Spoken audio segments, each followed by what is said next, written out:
From New Orleans, Louisiana, and the Sugar Bowl, I'm Tim Priester with Tim O'Malley from Irish Illustrated, John Bryce of Football Scoop, and Pete Sampson of The Athletic. We are finally a little more than 24 hours away from Notre Dame taking on Georgia in the 91st annual Sugar Bowl. We have spent some time, some really valuable time with the players, the entire team, and the whole coaching staff, which is only afforded at bowls of this magnitude.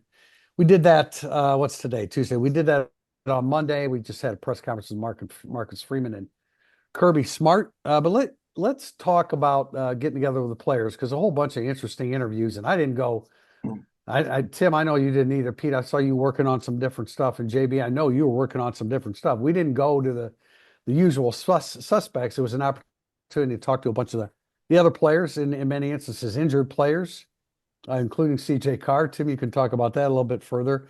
I had an opportunity to speak with Tyler Buckner, which was great. But anyway, enough. Tim, jump in. Some of the stuff I that mean, you the first thing I want to experienced. do was, I want to talk to CJ Carr and all the injured guys and players like Gerby Lambert, but I wanted to talk to people that might play in the quarterfinal playoff game because they are actually more important than the injured players that are freshmen that are hiding injuries.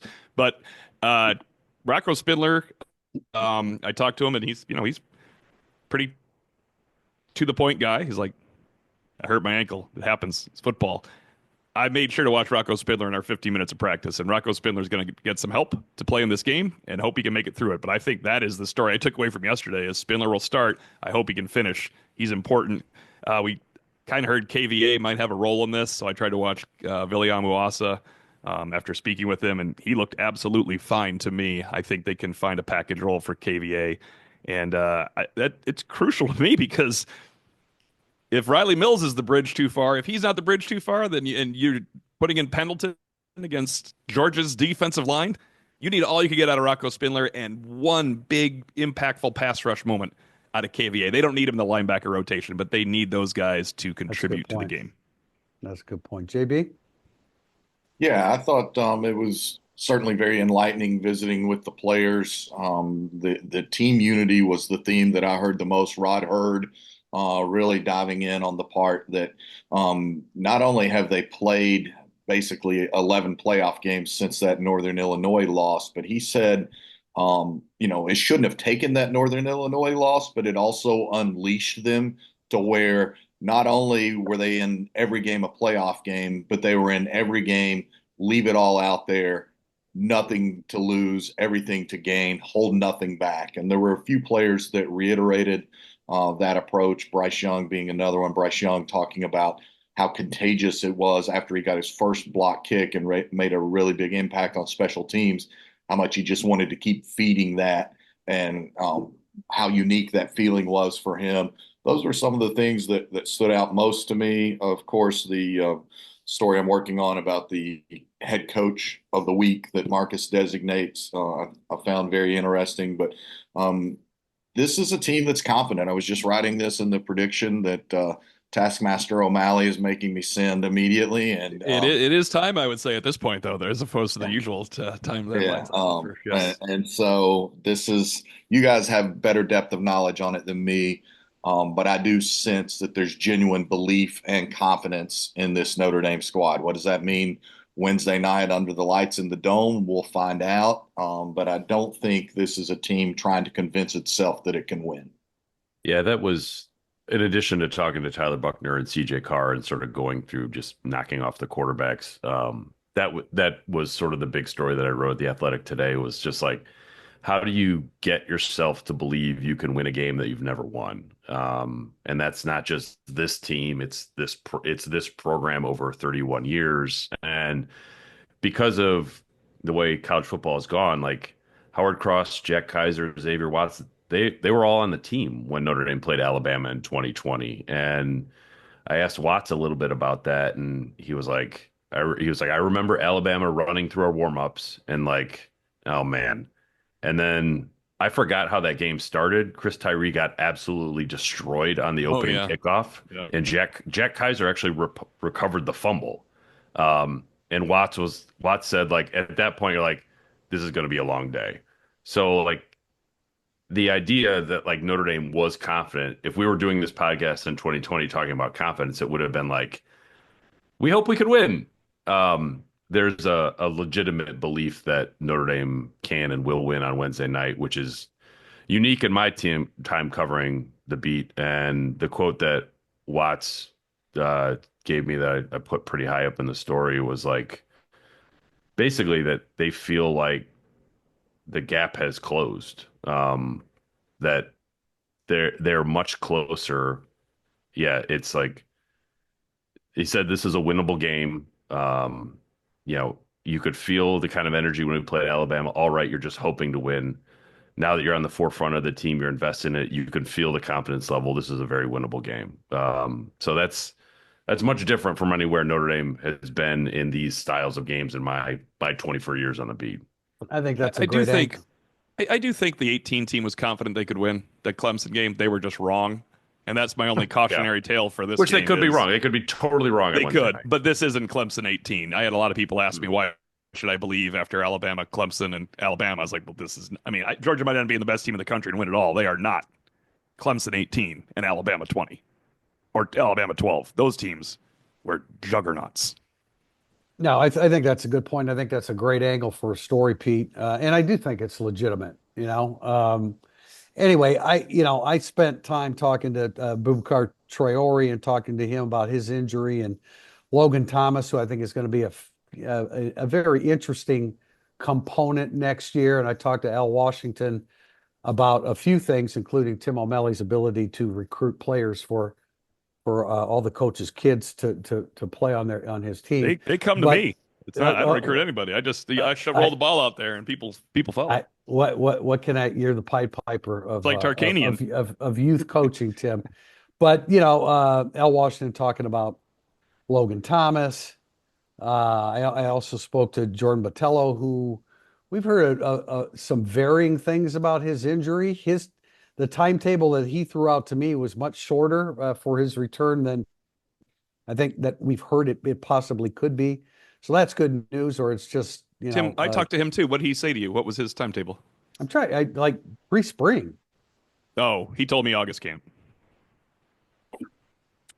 Maybe it was pre-summer. Now that I think about it, because Okay, yeah. I talked to so many injured guys I might be confusing that. But also Ashton Craig, obviously he's learned how to be an assistant coach, to Joe Rudolph while working with Pat Coogan in his transition. I talked to Joe Rudolph about Coogan, and he said the first thing that occurred to me when I saw Coogan move over to center that that may be his best position.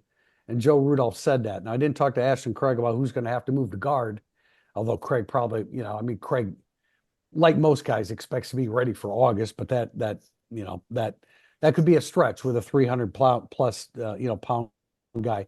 And then the interview with Gabe Rubio, that was the first player I talked to, because of course he's moving into the starting lineup. But I think the one that I enjoyed the most, and I'm not sure if I'm going to try to put this story out before the game or maybe just wait till I get back, because I think it's a pretty good one. And that was with Tyler Buckner, who was completely honest about his situation and what he experienced. You're talking about him going to Alabama and starting a game, and that didn't work out, and lacrosse and coming back to Notre Dame, and just volunteering. I'll be a wide receiver. He was non-committal. He definitely said he's coming back, but he was non-committal about would he be a quarterback. But I think that's part of I think that has to be part of the plan, especially with a position that could be in a pretty large amount of flux, depending upon what Angeli and Mitchie decide to do. Lacrosse, fake field goals, et cetera, et cetera. I think it's a pretty good story for a guy that played a bit role after being a starting quarterback at Notre Dame. There are a lot of twists and turns to his story that I think they'll be fun to talk about. What else, guys?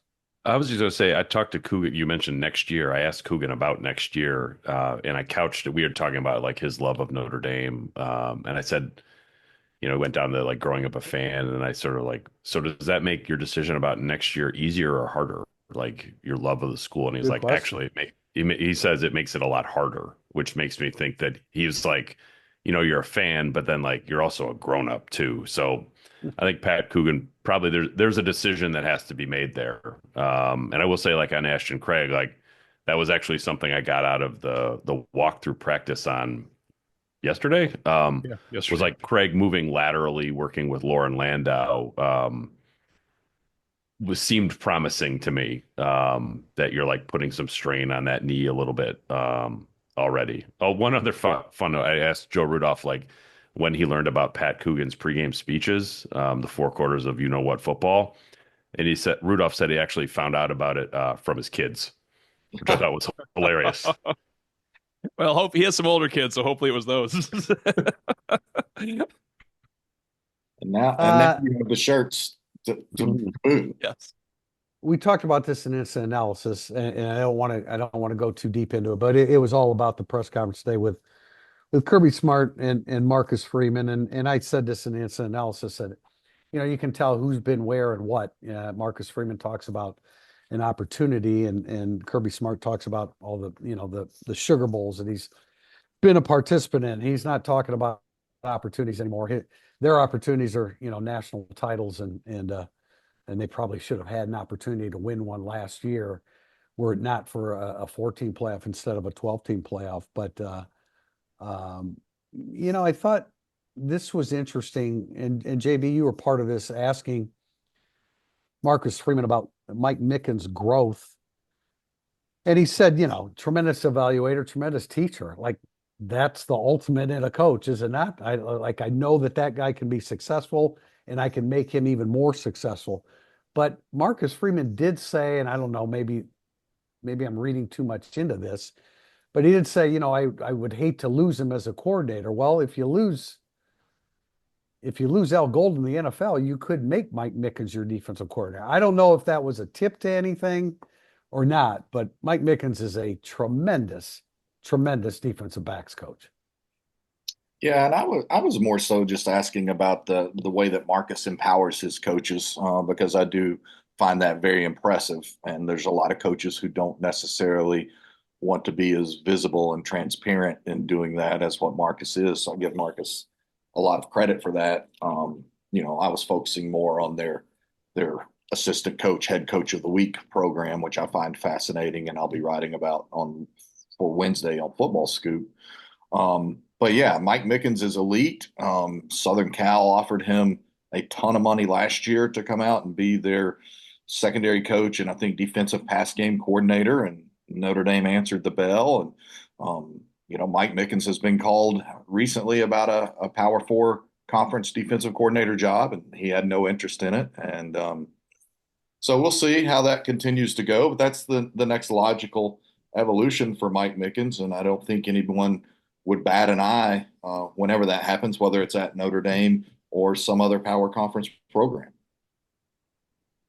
I mean, I think we talked about 2 years ago, if Al Golden left, then Mike Mickens should be the guy that becomes the coordinator, and that was at least a question mark back then. It's not even there's no question mark whatsoever involved in who the defensive coordinator for Notre Dame is if Al Golden were to leave, and I don't think why did Marcus Freeman say it that way? I don't know. He can't say everything the exact way he means it all the time. Like that's why, for my opinion. All right. Well, I can read into something that seemed like either an omission or an admission. Yeah. I thought it was as much to say they might not be able to keep him if a certain program, and I don't have one in mind, but if a certain program came to Mike Mickens next month and said, we want you to be our defensive coordinator and we're going to pay you $2 million a year, and Al Golden's still Notre Dame's defensive coordinator, I took it to mean that. That's how I took it completely to mean that. I didn't read into it whatsoever that Marcus Freeman wouldn't elevate Mike Mickens at Notre Dame if that chair was open. Yeah, look, it's similar on the offensive side of the ball too. Like, I don't think Gino Guidugli's reputation is where Mike Mickens is, but like, if Al Golden and Mike Denbrock aren't going anywhere, like I don't know if co-OC or co-DC is going to. Yeah, eventually. It depends on where you want to take your career too, right? Like, if Mike Mickens wants to be a head coach, very difficult to go from position coach to head coach. But I agree with John. Like, I don't think that Mike Mickens is going to go be the DC at Purdue. He's going to be the DC at a program that's in the playoff. Well, like John said, USC was Yeah. going to let it. Yeah. I mean, that's- USC is certainly like a prestigious program, if not, in the playoff. But I think it would have to be something like that, opposed to like him looking to leave just so he can get Yeah, exactly. the resume built for the next thing after that. Well, it's likely to come to a head here real soon. Yeah, which is like I realize Notre Dame fans and fans of all pros, like they get kind of worked up about coaching changes, but like Mike is this his fifth season at Notre Dame now? Yeah. Yeah, because he was the year before Marcus came as DC. Like that's a long time. Like 3 years is a long time. 5 years, like that's an eternity. So yeah, we were extremely happy when he's- Clark Lee was there 3 years. Remember, we couldn't believe he stayed an extra year. Clark Lee. Yeah. I mean, it's Exactly. advanced past So- that. If I know that people the aren't program trying, is built for long-term success, but the staff is sort of due for somebody moving on to something bigger and better. Yeah, that's that's very true. Real if quickly people before, aren't, the last thing I want to say is if people aren't trying to hire your assistant coaches, then your head coach is probably going to be unemployed sooner rather than later. all right, we're going to wrap up segment one. The second segment is going to be all about Notre Dame, Georgia, which of course is coming up here in a little more than 24 hours when we are recording this. Segment two coming up, and I don't have the Gawang read right in front of me. What am I going to do about that now? I'll read it in the second segment. Back with segment two, burning up the boards.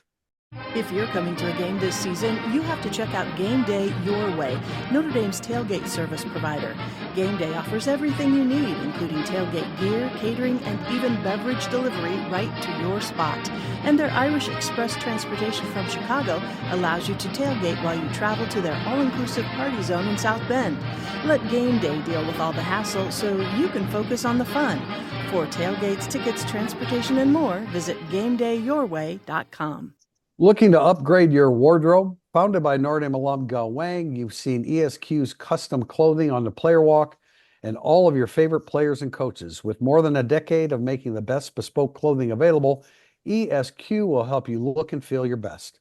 From a perfect fitting suit or sport coat, shirt or bomber jacket, or that perfect tuxedo for wedding season, check out esqclothing.com and book an appointment to upgrade your wardrobe today. Mention Irish Illustrated and you'll get 10% off your entire purchase. That's esqclothing.com. This is segment two, burning up the boards. We start with a question from Terry Benedict. Do you think the point spread, which by the way is now Georgia by 1, do you think the point spread would be larger if Carson Beck was starting? I do. I think maybe 2.5 more points. I think it would probably be about a 3.5 point line if Carson Beck was starting. But I think this is more evaluation based on Georgia's experience, Georgia's roster, and particularly Georgia's defensive talent. I ultimately think Georgia is favored in this game very minimally because of its defensive talent and experience in being in this situation repeatedly. Yeah, I mean, O'Malley, you've said this, like Carson Beck would have been the best quarterback Notre Dame would have faced this season by, I think, a wide margin. I agree with that. I think I'm not saying Carson Beck would make Georgia like 7-point favorites or make this feel like previous major bowl games for Notre Dame, but Georgia would have a few outs, paths to victory offensively against Notre Dame that now they don't with Gunnar Stockton. So yeah, I think it would be a little bit bigger, maybe more than John thinks, but certainly less than a touchdown. Yeah, I don't really know because Beck, the first spread we saw was the day after the championship games when Beck had been injured. So, or 2 days after. So we don't know for and it was Notre Dame by 2.5. So clearly that involved, everyone knew Carson Beck wasn't going to play in that game. I mean, if you were, you didn't have to wait for the news that he wasn't going to play in the game. Yeah, you said, did you see it live? I saw it live. Yeah, It's you like, clearly it's knew he gotta wasn't be going to right. play. So I don't know. I think the line moved immediately to Georgia's favor. It got to 2.5 at some point, right? For Georgia, like it did like a 5-point full swing and is back to 1, or it got to 2 at least. I feel like it moved because of Notre Dame's sins of the past a little bit too. That it was a heavy betting on what the hell are we doing here? Georgia's an underdog to Notre Dame. This is ridiculous type move. Then when Mills got hurt, it became a logical thing that Notre Dame would be a mild underdog in this game. real people know Riley Mills matters a lot in this game. It's just a big deal. Yeah, I don't know. I just can't get on board with the fact that if I was George, I'd rather have Carson Beck and Gunnar Stockton in my team than just Gunnar Stockton. I don't think there's a coach on the staff at Georgia that thinks, I think we might be better off using our backup here this entire time. Like, I know that is a thing people think around the sport. I get that. As Pete said, you have more outs with Carson Beck. Maybe Carson Beck could throw 3 picks. I don't know. But Gunnar Stockton has not seen Al Golden's defense. Well, but to your point about Riley Mills and that being a legitimate factor, look no further than this morning's press conference and Kirby Smart voluntarily bringing up the Riley Mills injury when talking about the time off versus the fact that Notre Dame played a game December 20th, 11 days ago, and Georgia has not played a game since December 7th, 24 days ago. And he said, look, like, there's pros and cons. And he joked, I'll let you know if we win. Yeah, the layoff was great. He did make the point also, hey, this is the only system we know, which I think was his way of saying also, we have a system, we have a routine in place. This isn't new for us. We're accustomed to winning an SEC championship and then waiting 3.5 weeks to play another game. So I think that's significant as well. I think certainly if Carson Beck was healthy, he would be a candidate to throw 3 picks in a game. He did it several times this season, although should be noted he threw none in the last 4 games. But that's still, I still think Gunnar Stockton's still more likely to do it, because you just cannot. Like, I would love to be inside his brain to see the thought process the first couple times he drops back to pass, and he's trying to decipher what Al Golden's defense is trying to do to him. So I think it's a fan reaction to say, a Georgia fan reaction to say, oh, they're better off with Stockton because Beck was throwing interceptions. That was early in the year. He threw 11 in a 5-game span. That is an incredible number of picks. There's no doubt about it. But JB, you mentioned Georgia's defense. I'm sure there are other peripheral reasons why the line is only 1. But I think first and foremost, the main reason is that Gunnar Stockton is starting a quarterback against an Al Golden coach defense. And I know Pete spent some time around some of the Georgia players yesterday because their media day was after Notre Dame's, and I did as well, and particularly some of the offensive players like Trevor Etienne. And I listened to them talk about Gunnar Stockton, and it sounded so much like Notre Dame teammates talk about Riley Leonard. So I do think there's a real respect there. And I do think that Gunnar Stockton is this relatable kind of everyman at the quarterback position. And Trevor Etienne especially pointed out his toughness. And he said, look, did you see the hit he took against Texas? And he popped right back up and he didn't fumble the football. So I do think that Gunnar Stockton already has a lot of his teammates' respect. And it did remind me of how Notre Dame players talk about Riley Leonard when I listened to Georgia players yesterday talk about Gunnar Stockton. And I still think, again, which system is better, Notre Dame playing on the 20th or Georgia having not played since the 7th? Well, Georgia's had 24 days to get Gunnar Stockton ready, and he's in his 3rd year of the system. Yeah, I don't think let me clarify. I don't think it's going to be the moment's too big emotionally for him. I think it's just a lack of muscle memory going against the Al Golden coach defense. Yeah, I think like that pick he threw against Texas, he's not going to throw against Notre Dame. That was a moment too big. Holy crap! What am I doing out here? It was. It will be like, oh, I didn't see Xavier Watts hanging out in Robert coverage, and he came down and stepped in front of this crossing route. Yeah, it'll be a normal pick, a normal interception. Yeah. He'll throw a quarterback interception. That pick could have gone the distance, and we would be talking about much different situation just because of that decision and how that would have impacted the end of that game. Next question from G Making 2500. Who is this year's unsung hero? I vote Emil Wagner. Good call. Go ahead, guys. That's a pretty good vote. I would give it to Emil too. I talked to him briefly on Monday. I was told that he has officially graduated from being a double XL to a triple XL in terms of his gear. So his girlfriend gathered up all his double XL and donated to St. Vincent's de Paul. So Emil Wagner, more unsung hero material right there. I thought I did think the other day when we spoke with him, I thought, damn, he looks bigger. So I did guess too. it wasn't. I did Didn't too. He you? was sitting down, but I thought he looked bigger. Yeah, not as He's big as Kirby officially Lambert. triple XL. There you go. That a Yeah, boy. Wagner's a good one. I don't think you can go wrong with Pat Coogan. Oh, I agree. Oh yeah, that's a Um, good call.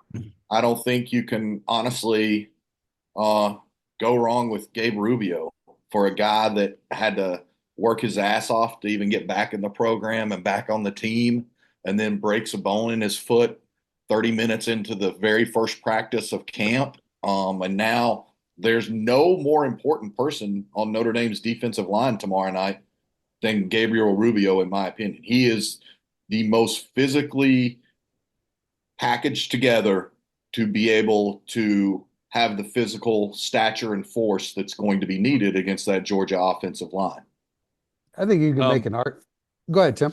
This is cheating because he might be sung, but Leonard Moore has stepped in for Benjamin Morrison, and Notre Dame got better in the secondary. That's a Yeah, weird thing. I don't think he's unsung anymore. He's That's a not good unsung. point. Is Yeah. Anthony Knapp unsung? Well, I was going to say him Yeah. next because I mean we're talking about a true freshman. This guy was never pegged to He was be never the guy even that starts. mentioned in the spring No. or summer for having a role at all. No. Joe Rudolph told me yesterday that Anthony Knapp is the first ever true freshman he's ever had to have start for him on the offensive line on opening day anywhere ever, Wow. especially at left tackle. And he said the only true freshman who ever ended up starting for him some was the Batoni kid who's now on the Colts roster during the COVID season of 2020 at Wisconsin, and he got thrust into the starting lineup midway through that season. So that gives you a little bit of idea of what Anthony Knapp has done and the way that he's handled it overall. I'm not sure that Michael Williams matchup with Anthony Knapp is something that we're all really looking forward to. I would throw out a name on the defensive side, and I bet Golden would second the motion, and that would be Junior Tuihalamaka. I mean, I think that's a guy that, I mean, some of the phrases that he's used, like he literally said to me, "Where would we be without Junior?" I think that, and he's not a dominant player, but he's been a solidifying player, which was extremely important at the Viper position, considering the loss of Traore and Botello. From GR Irish Fan 22, it's actually directed to me. T.O., you said previously your X factor for an ND win is Jadarian Price, but if you had to pick an X factor on the defensive side of the ball, who would it be and why? Why don't you guys go first on that one? Well, I just gave mine. It's Rubio. Shame on me for having not read the questions ahead, but my answer is still Gabriel Rubio. Press rewind for 30 seconds or 90 seconds and hear exactly why. I'm sort of torn between Kaiser and Bowen for this because I think that the linebacker, because there's no Riley Mills, I think the linebackers are going to be under much more duress than they've ever been all year. And it's going to require a hell of a sacrifice from whoever's playing the inside position to like take on a 300+ pound guard regularly, keep doing it, beat blocks. So it's like, I think Gabe Rubio is important. He can't play 100% of the snaps. I think that Georgia's interior line is going to be on Notre Dame's second level more than Notre Dame has seen all year. And that's going to require those inside linebackers really to bring it. They might not make a ton of plays, but they're going to have to stop Georgia from getting beyond them. I'll go Bowen and Kaiser for block destruction as much as making tackles themselves. Yeah, I think that's a really good point because you're not going to get the clean looks that they would normally get with a monster like Riley Mills. Now, I do think that one thing that Rubio does very well is he holds the point of attack, and so that'll help the linebackers. But I think point taken. Maybe an X factor is KVA, Tim. I mean, if you're talking about. Yeah, that's a smaller, especially as it sample relates size X factor for me. I agree. I just wrote for our Georgia site 1 hour ago what Pete just said. It's like it hasn't been published yet, Pete. So I know we have like minds here. There's I feel like the linebackers are going to be in stress situations because of what Pete said, but also because Georgia's best pass catching weapons that could have an advantage are tight ends. And I think the linebackers, Osbury, Bowen, and Kaiser have to have a really, really good day for Notre Dame to win. And one other point along, because you both make excellent points there, T.O. and Pete, is that also now, in addition to all those stressors, Gunnar Stockton is a running threat that Carson Beck Oh, never yeah. was. Yeah. Yeah, they're gonna roll him out a lot, which I think is in his wheelhouse to do. Yeah, I agree with all that, guys. We have a question from Irish Dodge. As talented as they may be in other aspects of defensive line play, Heinisch and Cross seem like a recipe for disaster when trying to stop Georgia's run. If they're on the field at the same time, do you see them on the field together a lot in this game? They play the same position, I would imagine, because of the loss of Mills. You could see Oh Cross no, playing. I think you will, I because like think I don't.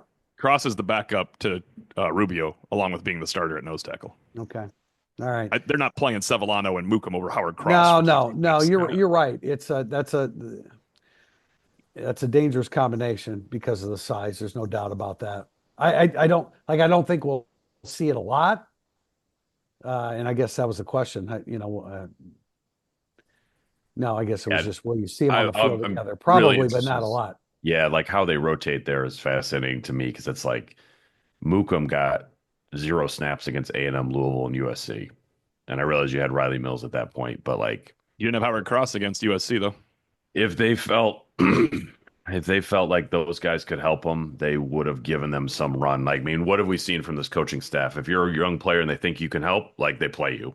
Yeah. Those guys didn't play in those situations. So like you're gonna trot him out against Georgia. I find like I don't know how you couldn't, but like you're probably stealing snaps at that point and hoping for the best. Yeah, I mean, I guess I could see Mookum in this situation because he would be up next. Sevillano, I think that's kind of a stretch. He's barely played. I guess Mookum's barely played second Yeah. half of the season. It's not an ideal situation. I mean, this is. I mean, when you start to consider reasons why Notre Dame is just not going to be able to pull it off, that you can start here and probably point to a couple other spots. I just think those are their three best interior players by far, Cross, Heinisch, and Rubio, and they're not going down because of Mookum and Sevillano no, I agree. in this game. And you get Cross a break and Rubio a break in your nickel. Josh Burnham has to come in and play a different role, or Bryce Young has to play a different role. That's a great point. They've had time to figure out this. You tell me you're going down on a touchdown. If Georgia gets 1 touchdown and 4 field goals and that touchdown drive is because you have Mookum in for Howard Cross, that when we joke about fireable offenses, no. Howard Cross can come out in the nickel and he can play regular. Maybe you can I'm just spitballing here. Maybe you can, if you got him pinned deep, you can start a series with him, and they usually stick with a guy when they start a series. But if you were to do that, you can't afford to stick with them. If they're on the 5 and now they're on the 25 because of him. I'm just spitballing there. I agree with you, Tim. It's all hands on deck, and it's the hands that you really, really believe in. Next question from 618 Irish. If you were Marcus Freeman, would you go into this game with a more conservative mindset than we have seen from him? Sorry. It seems like the team that wins the turnover battle and special teams should win. So I guess he's thinking field position. Is he punting and that type of thing? Oh, I would hate to see that happen on Wednesday night. Like if you're Notre Dame, you've spent the entire, like we talked about belief in the first segment. It's not just talking about it, it's the way you call a game. It's calling fakes. It's going for it on 4th down. It's playing more man coverage on defense than anybody in the country outside of Purdue. Like what sounded funny. I know Purdue really ruins that stat. But like Notre Dame got here by going for it, by not being Kirk Cignetti against Notre Dame a couple weeks ago, by not being Brian Kelly against Alabama in 2020. If Marcus Freeman reverted to sort of maybe some of his Jim Tressel DNA on Wednesday night, I would be incredibly disappointed if they went out that way, because that's not who this team is. I think that to the questioner's point, that field position, special teams, turnover margin, I'll say again, I think Notre Dame needs to be +2 in turnover margin to win this game. All that can be valid, but you don't change who you are. And your players would pick up on that quicker than anyone if you started changing who you are.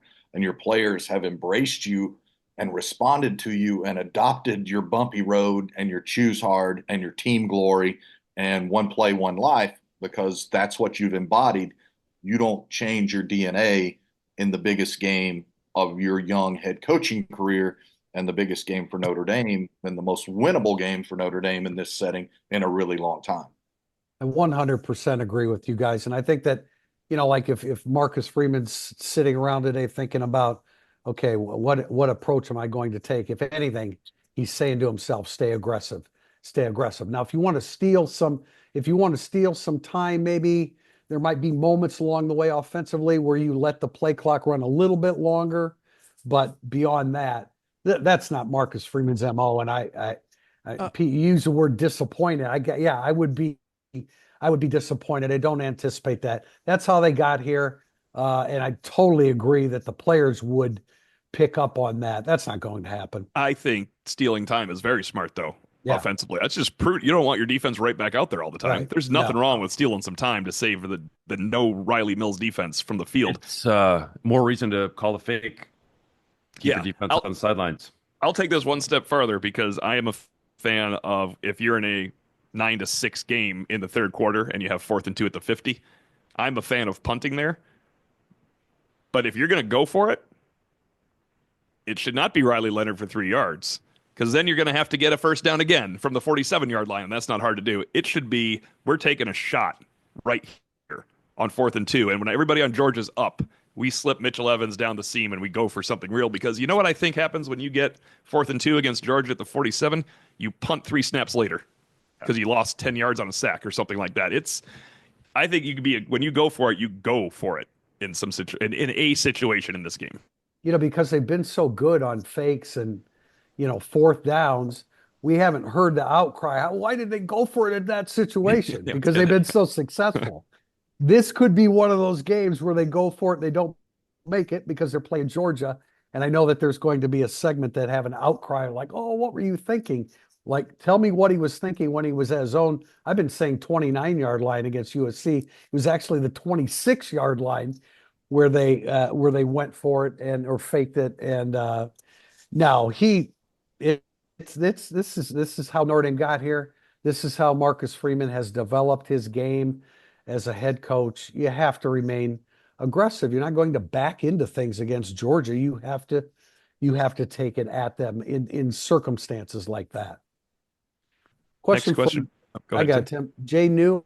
This is Jay New saying, I have conflicting thoughts on this. What's everyone's opinion on Kedron Young asking for a red shirt with Coach McCullough repeatedly saying, I'll play you? I don't know if everybody is aware of that. Tim, you were around that. Yeah, I was talking to Coach McCullough about the young players, and he mentioned Young was making strides, and he thought he could find him a role in November. But Kedron asked to redshirt when he hit game 3, I guess it was, which was he played against Navy. So he got Purdue, he got Stanford, right? Purdue, Stanford, and Navy.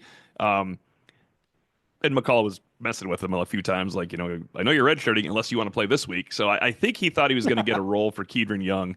But in fairness to Kedron Young, this isn't a coach's live thing. This is a coach says, I'm going to get a role for you today. Maybe Kedron Young didn't want 2 snaps as his role that day.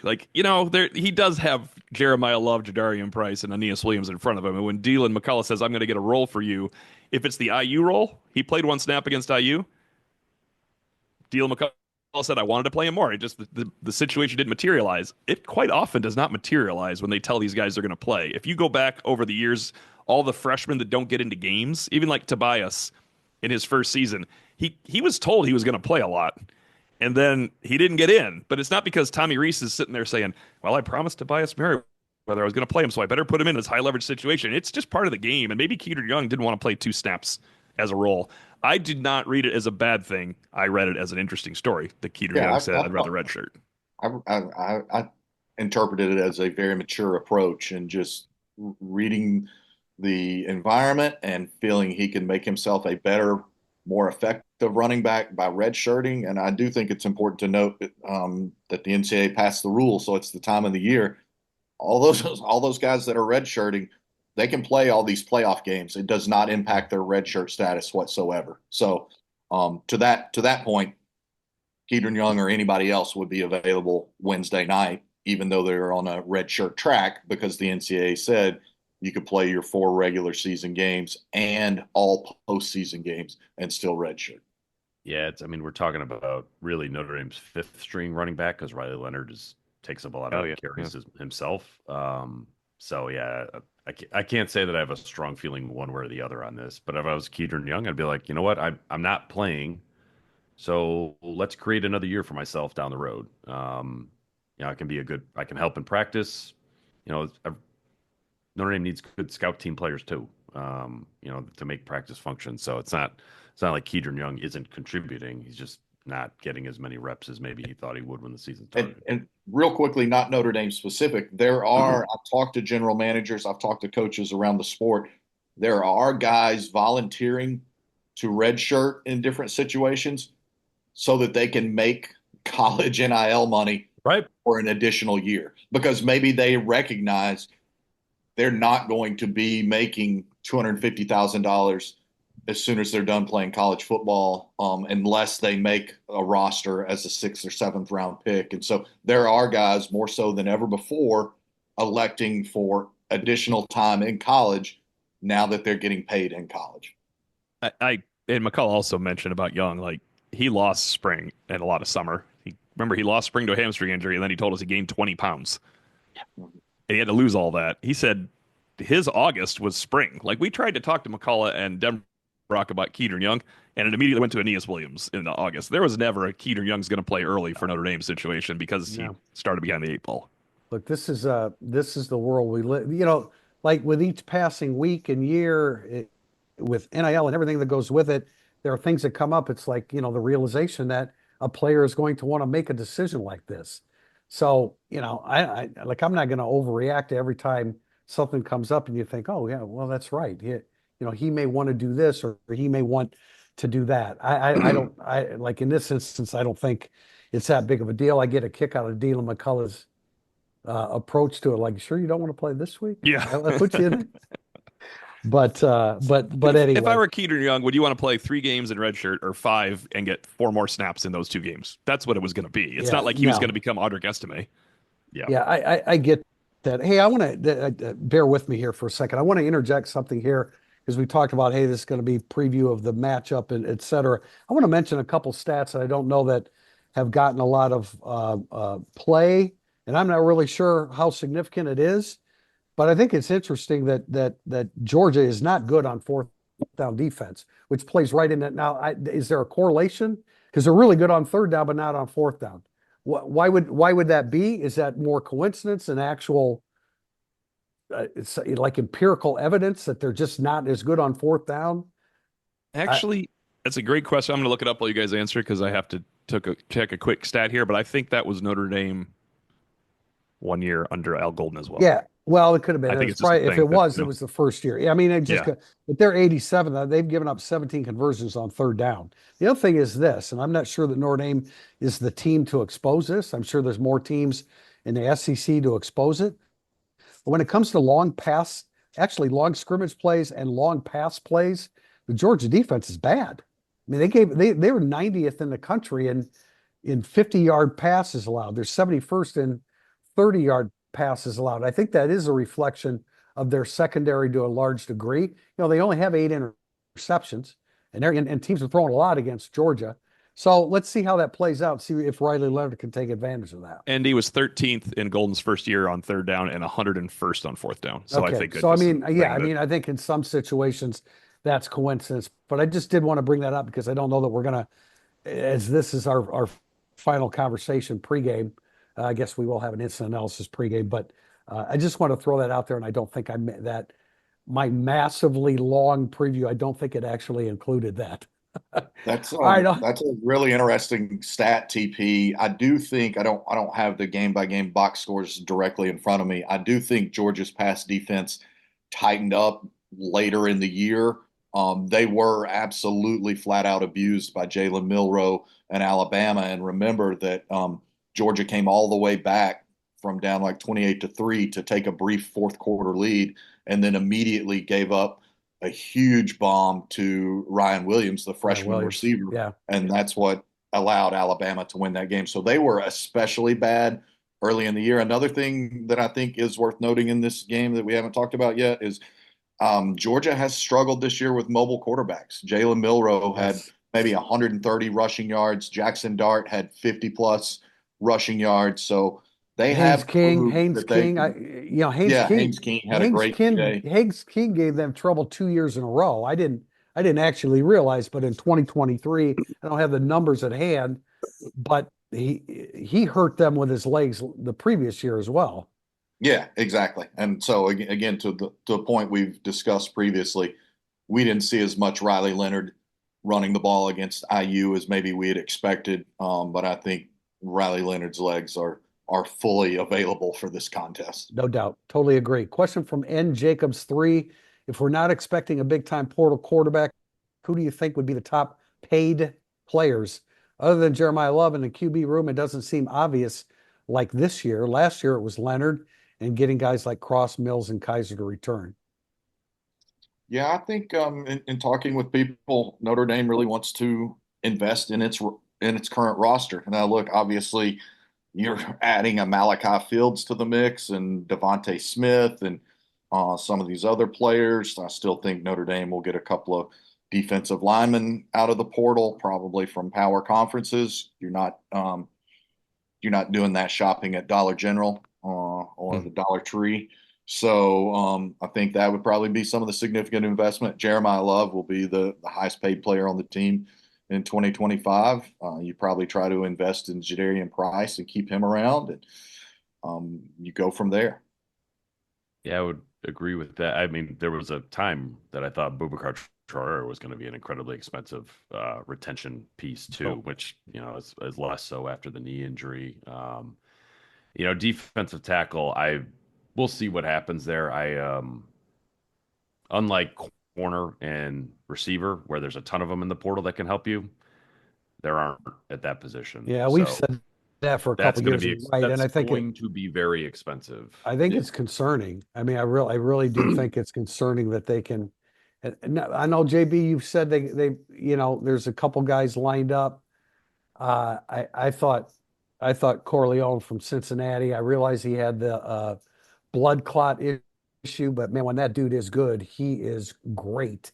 If you see some film, I may have said this on a previous podcast. You see some film of them against Indiana. He kicked the crap out of their center, and that was a name that I know popped up, JB, a few weeks back, and yeah, that's now he said he's staying. I guess that it's staying in Cincinnati. I guess that could still change, but I think I think he's staying. I think that one's a little bit of a convoluted situation. I would also point out I would expect Notre Dame to invest significantly in Leonard Moore and Christian Gray. That was mine, Leonard Moore and Christian Gray. Yeah, it's funny. Like I remember talking to somebody who's kind of tied into like the funding part of it, and this time last year, and it was like Xavier Watts. They're trying to convince him to come back, and the guy said to me, "Is like, yeah, we're trying to put the things together to keep Xavier Watts and Benjamin Morrison." And I'm like, I didn't ask about Benjamin Morrison, but like that's Jeremiah Love now, right? Like that's the sophomore that some teams that are going to be playing tomorrow, or one team in particular, they already made a run at Jeremiah Love. So I think it's always going to, for Notre Dame, probably going to be much more a retention play than an acquisition play. That's a healthier way to do it. But it is kind of a unique year in the sense of like there's not really the Watts, Kaiser, Cross, Mills story this offseason, right? Like it's just the flow of the roster isn't built where we're having the stay or go NFL conversations about many guys on this team. Man, the distractions for great players in college football now are infinitely greater than they have been in the past, and more lucrative, and way more lucrative legally. Well, legally once they sign, I mean, I guess a lot of that shouldn't be happening now, but it's a reality of the game. We have a question from Showtime 22 times 1 by 1. How true is this statement? If Notre Dame beats Georgia, they're going to play in the national championship game. if Notre Dame beats Georgia, I will start making travel accommodations for Atlanta. The winner's going to play in the national championship game. Yeah. So the Uh, only drawback I have is I don't know if I've ever said it on the air. Penn State has SMU and Boise State. No, you Notre have Dame and said it. Georgia. Notre Dame and Georgia have Notre Dame and Georgia. This is going to be a brutal game. I mean, these people are going to be peeled And a off this quicker floor. and a quicker turnaround for the next game Yeah. than what they've experienced in these Yep. games because 8 days. 8 days. Yeah, next Thursday night, right? Yeah, I'm not nearly as that bullish on Notre Dame just mowing down Penn State in Miami. I think they would be favored, but Yeah. I wouldn't just say like, hey, I'm going to book Atlanta if they get through Wednesday night Well, against Georgia. you let JB take care of his accommodations and you take care of yours. Okay. Oh, Hey. what a burn! Yeah, I travel don't believe in booking jinx. I don't Athletic believe in is like, jinxes. I got I'm a going to lot more book Miami flexibility right in away, football so I get a scoop. good flight. Well, Tim, I think it's a good point of the physicality of playing Georgia and Penn State back to back but well, first of all, dare I say this because I've been so brilliant on my bull picks so far. I think Boise competes with Penn State. I think they cover. Yeah, just don't hit it. You go hit as hard as Georgia and Notre Dame do. Yeah. No, I hear you. Yeah. I hear you. No doubt. No doubt. Question from Domer96 in reference to the quote feeling you both had before I think talking to you and me, Tim, the feeling you had before the 2019 Michigan game and 2023 Louisville game. If you get any whiff of that during pregame warmups in the Superdome on Wednesday evening, please, for the love of God, I beg you to share that with the 4HL before kickoff so I can bet accordingly. Thanks in advance. Notre Dame will be ready for this game, so it will not be that feeling. If we get the feeling of the Alabama Clemson thing, I'll let you know in advance. But we're not getting the feeling of what's wrong with Notre Dame going into this game. There's something off. There is nothing off. They might lose. They might lose even because they believe, but it's not because we're going to show up and be like, oh, God, this team looks flat and dead. That's what happened at Louisville and Michigan. And I want to point out those are two different coaching staffs. It wasn't all Brian Kelly's fault. Guys show up flat sometimes. Not happening in this game. Yeah, those games were on the road. It's hard to win on the road. This game No is doubt. No, this totally this is not about that. It could be about Yeah. what we've been talking about for weeks about the size of Georgia and the physicality in the trenches, but it certainly won't be about that.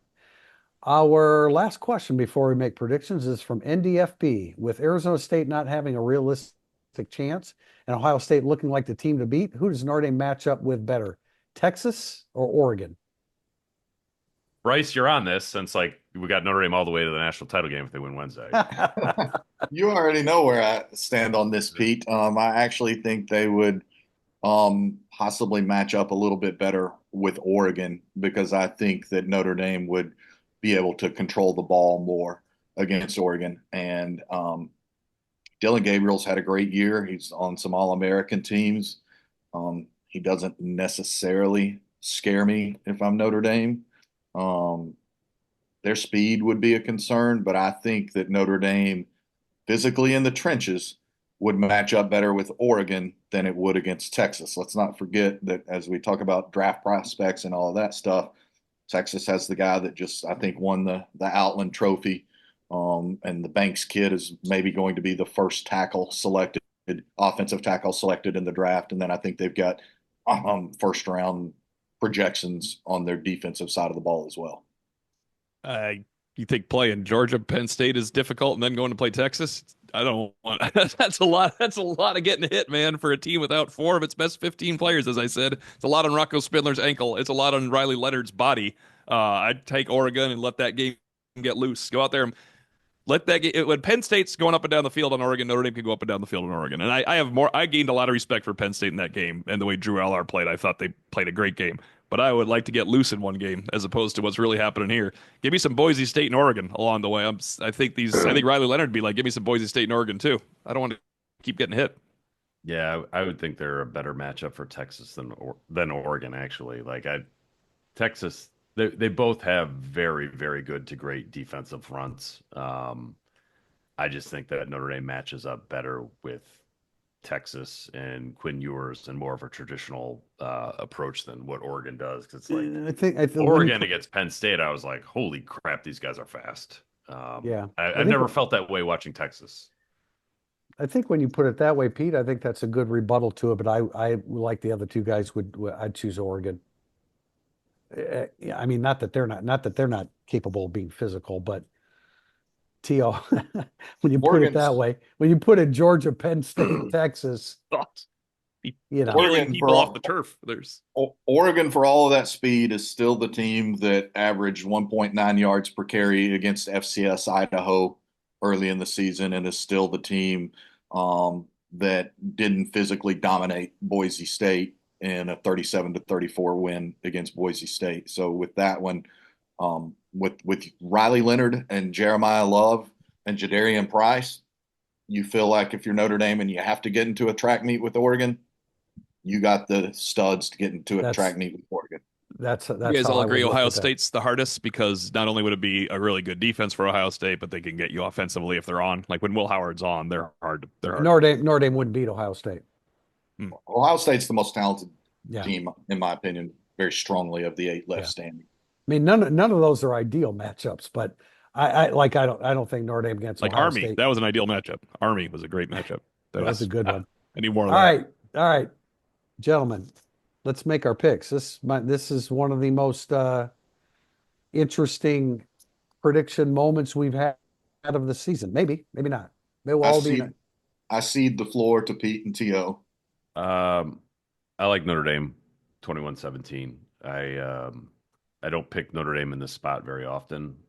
I don't think I've picked Notre Dame to win this game as long as I've been on the beat. And I'm talking Ohio State, LSU, Ohio State again, Alabama, Clemson. This is kind of one of those games I've never felt like Notre Dame was kind of worth picking to win because they were such a significant underdog and you had to talk yourself into it. This, if Riley Mills was healthy, I'd be confident that Notre Dame would win. Now I think they've got a good chance to win. But if Marcus Freeman and the staff calls the kind of game that they've called all year, well, certainly in the last 2.5 months, of being aggressive, going for it on 4th down, getting a fake in there when Georgia doesn't see it coming, being aggressive defensively, then I think Notre Dame has a chance to kind of eke this one out. My big concern is if Notre Dame and Georgia being tied in the 4th quarter, I could see Georgia doing to Notre Dame what Notre Dame did to Texas A&M, where you're just you're throwing punches, and the other team just wears you down opposed to the other way around. But I think Notre Dame could be aggressive, maybe get up at halftime, get up in the 3rd quarter. Maybe it's 21-10, and then hold on at the end.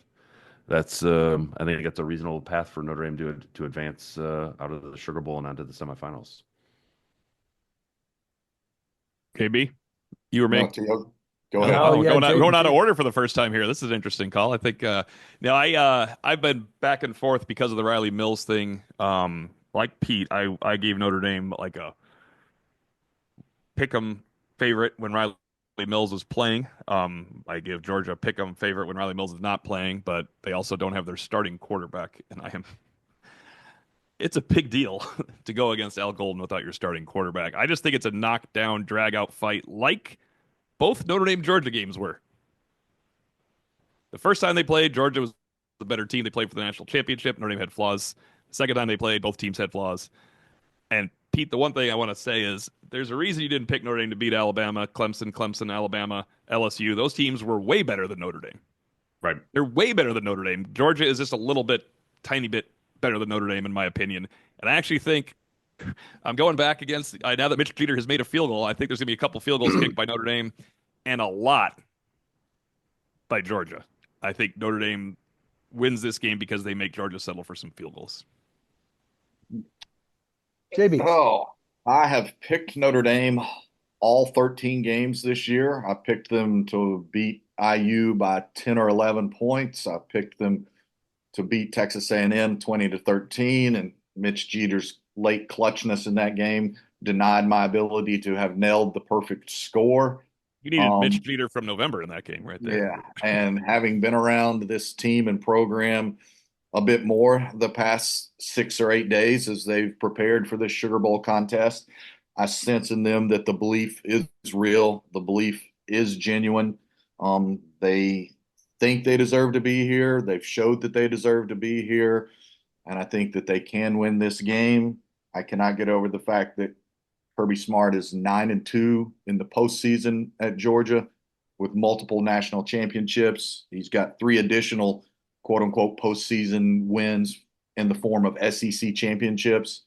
And he said it today in the press conference, like, we always enjoy coming down here to the Sugar Bowl in New Orleans. That was great. I think Time 24 after days. time after. Yeah. I think 24 days to prepare, and 24 days to adjust their game plan to Gunnar Stockton and 3 of the top 15 NFL draft prospects leads me picking Georgia in a very narrow win, even as I get booed by my wife. Yeah. Well, I have The trouble last with time Georgia lost to a I can hear. non-SEC team, by the way, 2016. yikes. You know, the last time they beat an SEC And that team was in the Kirby SEC Smart's championship? first year, by the way. Right. That was Kirby Smart's Yeah. first year. When they lost 5 times that year. Things have changed But since then. how many times have we said that Notre Dame is an SEC team this year? So here we go. That's also, Yeah. I mean, Well, just they so would- many times yesterday alone. And we would emphasize that again if Traore and Mills and Craig and Morrison that's were a big playing, deal. but they're Yes. not. Not look. Normally, we do this podcast 2 days before the game. This is 1 day before the game. Normally, I say you have to go to Irish Illustrated to get, but to see what my prediction is. But I want to do this now because not everybody that listens to this subscribes to Irish Illustrated, and I wish you would do that. But I've been, and JB and I have gone back and forth on this and talked about this, and like we understand the deficit in the trenches, and I'm not discounting that at all. I had a score of 24-19 in favor of Georgia, and like you say, well, how would they get 19? I was thinking it's 24-13, Notre Dame scores, and they go for 2 to make it to come within a field goal. I know that's a little bit convoluted, and since in 43 years I've never picked a score before, there sure as hell wasn't or isn't much chance of that happening. But Notre Dame's different, man. They're different than they used to be, and when they make the breakthrough, I want to be on I want to have the pick on the side of Notre Dame, and so That I was am making game my 1 at pick. Texas A&M. Yeah, I am making my pick, and this is a nod to the 1973 Sugar Bowl when Notre Dame beat Alabama to win the national title. Not that this will claim the national title, but Notre Dame won that day with little Timmy Priester, 13-year-old, watching the game. The score was 24-23, and I'm picking Notre Dame to find a way to win this game. I sure wish. No, it was Those 23-22. I'm right there. Yeah, I sure wish. I mean, it would be a lot more encouraging and interesting and optimistic if some of those guys were playing, but they're not. But Marcus Freeman, I think, has done a remarkable job, and all this belief and all that. I think it's legitimate. I think they can compete with them. They did the last 2 times they played. They did in 1980, the first time they played Georgia, when Buck Bellew couldn't complete a pass for Georgia, and they still beat Notre Dame. 3 losses to Georgia by a total of 14 points in the history of the series. I'm taking Notre Dame. And with that, we're going to wrap this up. This has been Irish Illustrated Insider. We appreciate you joining us.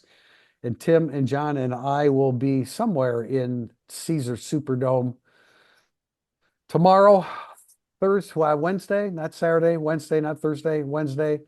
And we'll Now give people you don't know what day this game is, Tim. Yeah, I know. It's Wednesday and late Wednesday night. We won't know what day it is when it ends. Literally, I won't know what day it is when it ends. But until then, Tim Priester, Tim O'Malley, John Bryce, Pete Sampson. This has been Irish Illustrated Insider.